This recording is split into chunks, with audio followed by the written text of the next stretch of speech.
രക്തസാക്ഷികളെ അപമാനിക്കുന്ന വിധത്തിൽ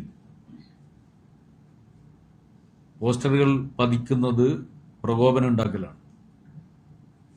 പ്രകോപനമുണ്ടാക്കി ആ പ്രകോപനത്തിന്റെ മറവിൽ പുതിയ വിവാദമുണ്ടാക്കുക എന്നുള്ളതാണ് യൂത്ത് കോൺഗ്രസും ഉദ്ദേശിക്കുന്നത്. ഞാൻ അവരോട് ആവശ്യപ്പെടുകയാണ്, അനാവശ്യമായ പ്രകോപനം ഉണ്ടാക്കരുത്.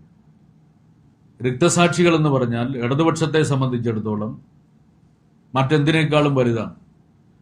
ആ രക്തസാക്ഷികളെ അപമാനിക്കാൻ വേണ്ടി പുറപ്പെട്ടാൽ അത് പ്രകോപനം ഉണ്ടാക്കുന്ന ഒന്നായിരിക്കും.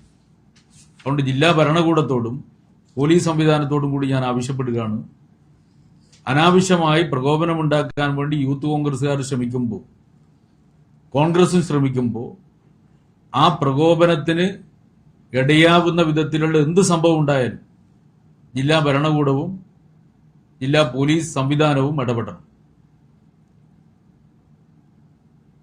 ജില്ലാ സെക്രട്ടറിയെ എതിർകക്ഷിയാക്കി വെച്ചിട്ടുള്ള ഒരു ഹർജി പോയിരുന്നു സുരക്ഷയെ ബന്ധപ്പെട്ട്. അല്ല, അത് നമുക്ക് പിന്നെ എടുക്കാം.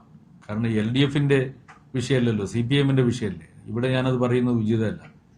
എന്തായാലും ഇപ്പോ എത്രാം തീയതിയായി പുസ്തകം വരുന്നു പറഞ്ഞ്? 4-ാം തീയതി. 4 കഴിഞ്ഞ് 5 ജാഥ ഇവിടുന്ന് കഴിയല്ലോ. ജാഥ കഴിഞ്ഞ് 6-ാം തീയതി നിങ്ങളെ എല്ലാ ചോദ്യത്തിനും മറുപടി പറയാൻ വേണ്ടി ഞാനിവിടെ ഉണ്ടാവും.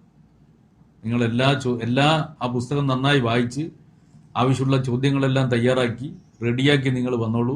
ഞാനിവിടെ ഉണ്ടാവും. നമുക്ക് പരസ്പരം കാണാം. മതിയല്ലോ?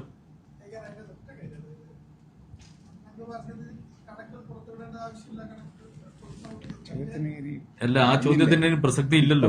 പറഞ്ഞില്ലേ?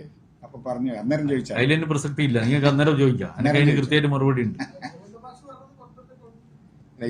അന്നേരം പറഞ്ഞ പോരെ, സമയത്ത് പറഞ്ഞ പോരെ. അതിന് എനിക്ക് കൃത്യമായിട്ടുള്ള മറുപടി ഉണ്ട്. പിന്നെ പറയാം, 6-ാം തീയതി നമുക്ക് പറയാം. സന്തോഷം പറയണ്ട.